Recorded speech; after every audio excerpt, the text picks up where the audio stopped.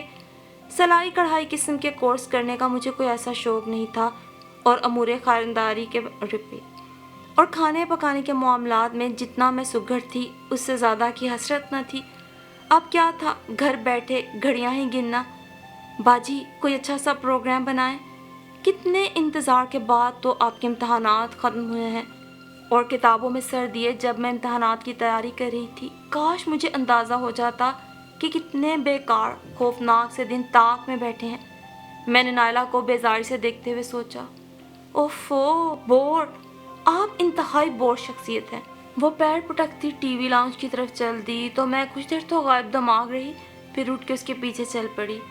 یہ غائب دماغی بھی عجیب مصیبت ہے، میں پہلے تو ایسی نہیں تھی۔ میں نے سر جھٹک کے اپنے آپ کو اپنے تجزیے سے روکا۔ آؤ کوئی نئی مزیدار چیز پکاتے ہیں، میں نے منہ لٹکائے ٹی وی ڈیز کو الٹ پلٹ کرتی نائلہ کو کہا تو وہ مسکرا کے مجھے دیکھنے لگی۔ ہائے سچ، آپ بتائیں، چلے بیکنگ کرتے ہیں۔ کھانے اور پکانے کی تو وہ دیوانی تھی۔ میں نے اس کی تائید میں سر ہلاتے ہوئے اپنے دماغ کو بھی درست رہنے کی تنبیہ کی۔ بہت ہو گیا ناصر، اب ختم کرو اس بیکار سے انسان کا انتظار اور صنم کے لیے کوئی اور ڈھنگ کا رشتہ ڈھونڈو۔ آج اچانک دادا جان کے کمرے تک جاتے ہوئے یہ بات میرے کان میں پڑ گئی تھی، ورنہ میں بے وقوف تو ساری عمر اس بات سے بے خبر ہی رہتی کہ میری زندگی کے اتنے قیمتی سال کسی کے نام پہ قربان ہوئے تھے۔ اچھے سیکرٹ ایجنٹس بن سکتے تھے میرے گھر والے، راز کو سنبھالنے کا ہنر جانتے تھے۔ ہاں ابا جان، ابھی میں بھی کئی دنوں سے اسی بحث میں لگی ہوئی ہوں کہ ہم اپنی ذرا سی زبان کی خاطر بچی کی عمر نکال رہے ہیں۔ یہ وقت نکل گیا تو پھر لوٹ کے کبھی نہیں آئے گا۔ تو یہ بات تھی۔ میں بھی حیران تھی کہ میں نے اپنی امی جان کو کبھی اس فکر میں مبتلا نہیں دیکھا جس میں اکثر مائیں دن رات گھلتی رہتی ہیں۔ ان کی فکریں اب جاگی تھیں شاید۔ آپ کا فرمانا بجا ہے ابا جان، لیکن بات صرف زبان کی تو نہیں، ایک انگوٹھی بھی میرے پاس نشانی کے طور پہ امانت رکھی ہے۔ ارے تو کیا باقی عمر انگوٹھی بیٹھ کر چاٹے گی ہماری بچی؟ تمہارے جگری یار نے تو پلٹ کے خبر نہ بھیجی، دیار غیر کیا بسایا۔ فیصلہ دادا جان نے سنا دیا تھا، آگے کی بحث وقت خانہ پوری تھی، یا یوں کہنا چاہیے کہ سارے بزرگ مل بانٹ کر ایک دوسرے پر غبار نکال لیں گے۔ سو میں مزید کچھ سننے کا ارادہ ترک کر کے کچن کی طرف پلٹ گئی، اور ابھی اس انکشاف کو مجھ پہ ظاہر ہوئے مہینہ بھر بھی نہیں ہوا تھا۔ ابھی میں اس بندے کا نام و مقام تک نہ کھوج پائی تھی جس کے لیے انجانے میں اتنی عمر گنوائی کہ اس دن شام روس کی تازہ ترین صورتحال اور یوکرین سے جنگ کے بارے میں پڑھتے ہوئے امی جان نے میرے کمرے میں آ کے جھانکا۔ تمہارے دادا جان نے اپنے ملنے والوں میں کہیں تمہارا رشتہ ٹھہرا دیا ہے، جمعے کو وہ لوگ آئیں گے شادی کی تاریخ لینے۔ لیجئے قصہ ختم، بیٹھے بٹھائے فیصلہ ہو گیا، ہم وہی ازل کے انجان رہے۔ یہ بھی سراسر لطیفہ ہی تھا، مجھے علم نہیں تھا کہ ہمارے گھر میں ان مسائل کو یوں حل کر لیا جاتا ہے۔ کل تک جب میری زندگی میں عذاب تھے تو اب کیا کرنا ہے کہ میری گردان پہ سب آرام سے سر جھکائے بیٹھ جاتے جیسے کسی کے لیے کوئی بات ہی نہ ہو۔ میرے بس کی بات تو نہ پہلے تھی نہ اب۔ گو کہ تمہارے دادا جان تو اس بات کے حق میں نہیں، مگر پھر بھی تمہارے ابو جی کا خیال ہے کہ تم چاہو تو اس لڑکے کو دیکھ لو۔ یعنی ابو جی کا خیال تھا ان کی صاحبزادی نے ڈبل ایم اے کر کے کوئی تیر مارا ہے، لہٰذا اس ناچیز کی بھی کوئی رائے ہو سکتی ہے۔ نیز یہ بھی محض تسلی تھی کہ میرا کسی سے ملنا طے شدہ فیصلے پہ اثر انداز ہو سکتا تھا۔ بات یہ ہے کہ لڑکی ڈبل ایم اے ہو یا اسے ایم اے کو ترتیب سے پڑھنا بھی نہ آتا ہو، اگر اسے جیتا جاگتا وجود تصور کیا جائے تو بہرحال اس کی اپنی رائے ہوتی ہے، اور اس رائے کی حیثیت معلوم کرنا فرض تو ہے، مگر ہمارے ہاں روایت نہیں۔ سو یوں ہوا کہ میں انگریزی ادب اور انٹرنیشنل ریلیشنز میں ڈگری یافتہ یہ تو بتا سکتی ہوں